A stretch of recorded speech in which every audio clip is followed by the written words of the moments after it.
Hello guys, welcome to our YouTube channel Aditya arts classes में आप सभी का स्वागत है। आज आप लोगों के लिए क्लास 12वीं हिस्ट्री का जो वायरल क्वेश्चन हो रहा है, मैं उसका आंसर के लेकर आया हूँ। आप लोग शुरू से अंत तक देखेंगे जिससे आपकी एग्जाम में बहुत हेल्प होगा। ठीक है, चलिए ये वीडियो शुरू करते हैं। सबसे पहला क्वेश्चन हो रहा है, हड़प्पा सभ्यता का सबसे बड़ा नगर कौन सा था? तो मोहनजोदड़ो। सेकंड नंबर क्वेश्चन है, हड़प्पा सभ्यता किस युग की सभ्यता है? तो ध्यान देंगे, हड़प्पा सभ्यता किस युग की सभ्यता है? तो कस्य युग की सभ्यता है। क्वेश्चन नंबर 3 है, सिंधु घाटी निवासियों की धातु का ज्ञान नहीं था, तो लोहा का ज्ञान नहीं था। तो 3 का दराटा यानी कि क हो जाएगा। क्वेश्चन नंबर 4 है, हड़प्पा किस नदी किनारे स्थित है? क्वेश्चन नंबर 4 है, हड़प्पा किस नदी किनारे है? तो हड़प्पा जो है आपको रावी नदी के किनारे स्थित है। इसमें क्या दिया है? गलती दिया।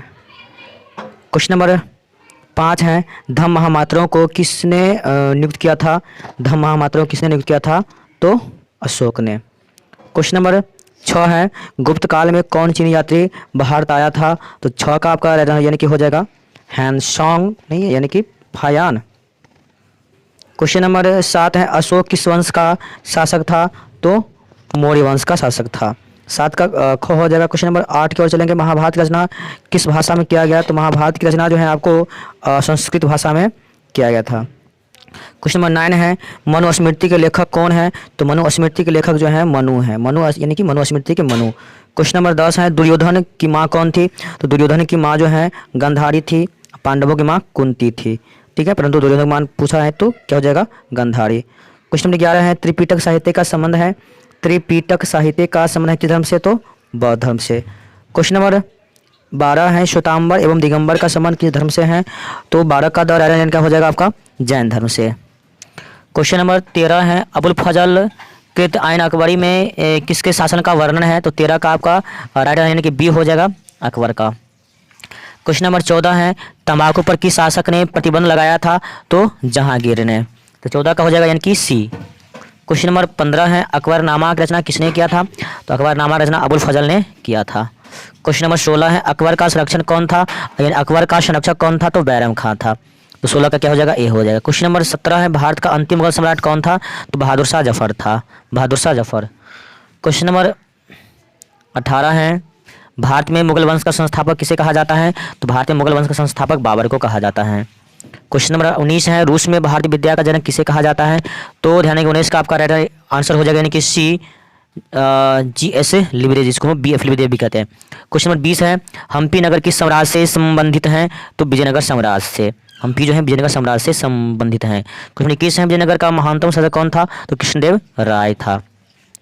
क्वेश्चन नंबर 22 है, गोपुरम का संबंध है? तो मंदिरों से, यानी गोपुरम का संबंध है किसी से? तो मंदिरों के प्रवेश द्वार से। क्वेश्चन नंबर 23 है, इनमें से महिला संत कौन थी? तो इनमें से सभी। क्या हो जाएगा? इनमें से सभी हो जाएगा, यानी कि मीरा, अंडाल, क्रैकल सब। क्वेश्चन नंबर 24 है, ख्वाजा मोइनुद्दीन चिश्ती की दरगाह कहाँ है? तो ख्वाजा मोइनुद्दीन चिश्ती की दरगाह अजमेर में है। क्वेश्चन नंबर 25 है, तलवंडी किसका जन्म स्थान है? तो 25 का हो जाएगा यानी कि आपका गुरु नानक का तलवंडी जन्म स्थान है। क्वेश्चन नंबर 26 है, उत्तर भारत में भक्ति आंदोलन किसने प्रारंभ किया था? तो 26 का आपका आंसर हो जाएगा यानी कि रामानंद ने। क्वेश्चन नंबर 27 है, किताब उल रहला में किसका यात्रा वृत्तांत मिलता है? तो 27 का आपका हो जाएगा आंसर यानी कि सी, इब्न बतूता का। क्वेश्चन नंबर 28 है, इब्न बतूता किस देश की यात्री था? तो 28 का आपका हो जाएगा यानी कि मोरक्को का। क्वेश्चन नंबर 29 है, फ्रांसिस बुकानन कौन था? तो फ्रांसिस बुकानन जो है आपका राइट आंसर हो जाएगा यानी कि डी, सर्वेक्षक था। क्वेश्चन नंबर 30 है, संस्थाली विद्रोह का नेता कौन था? तो सिद्धू और कान्हू था। 30 का आपका बिरसा मुंडा, संस्थाली विद्रोह का नेता बिरसा मुंडा। क्वेश्चन नंबर 31 है, कॉर्नवालिस कोड कब बना था? तो 31 का हो जाएगा आपका राइट यानी कि बी, 1793। क्वेश्चन नंबर 32 है, संस्थाली विद्रोह कब हुआ था?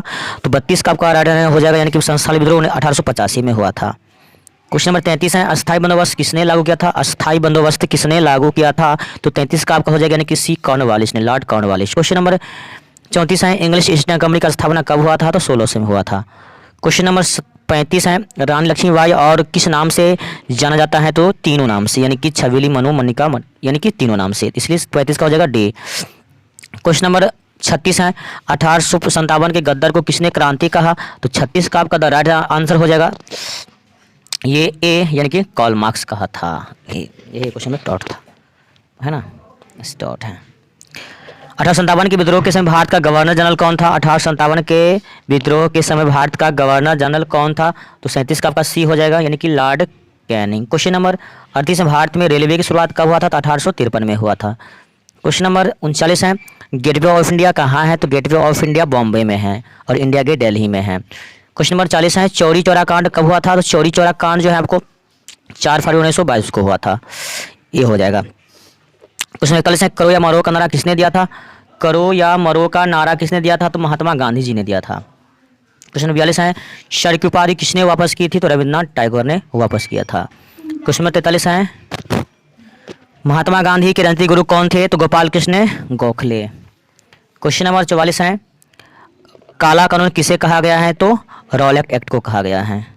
क्वेश्चन नंबर 45 है, पूना समझौता किस वर्ष हुआ था? तो पूना समझौता 1932 में हुआ था। क्वेश्चन 46 है, 1920 में कौन सा आंदोलन हुआ था? 1920 में आपको असहयोग आंदोलन हुआ था।